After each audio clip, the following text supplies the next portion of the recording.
And they do stay, they make a micro-utopia, kind of small community of prostitutes who live together, who support each other, being, I think, made to accept that way of life. Okay, now, weak myth, very quickly. There must be another dream. The main characters, Margaret and Franklin, come to the East Shore, see what is there, and they decide that the promised land must be elsewhere, at least for them. And this is where, to my mind, they start working out a new myth, a weak myth. The ocean is for them the obstacle, and this is how the novel phrases it. Now,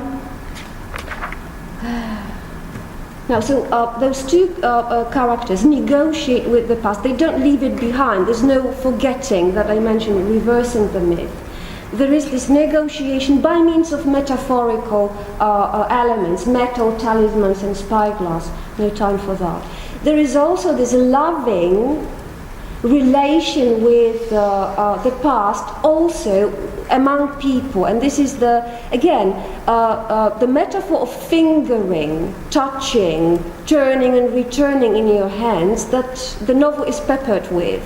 It is revitalizing, it brings people back to life, but it's also, to my eye, I interpret that as this approach to the past that is neither firm grasp nor rejection, but this sort of, rethinking, redoing. Okay, leave it at that. Now, we have weakness and illness. One of those characters, a man, they come to the conclusion that to return to their promised land, which is this pest house, a place where people are left to die, well, unless they survive.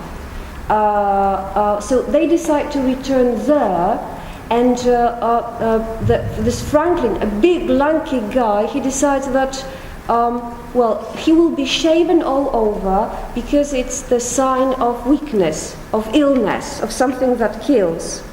And for me, this is the myth he's driven by. It's not the consuming fever I mentioned earlier, but it's eco, returning its mechanism in a distorted and reduced shape. I'm sorry, I'm just throwing those ideas in here. There is openness as well.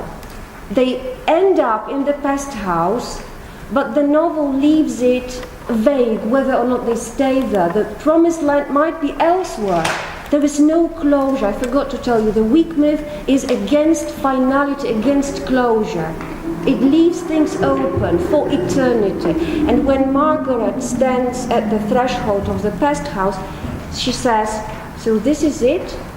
An exclamation and a question. Thank you.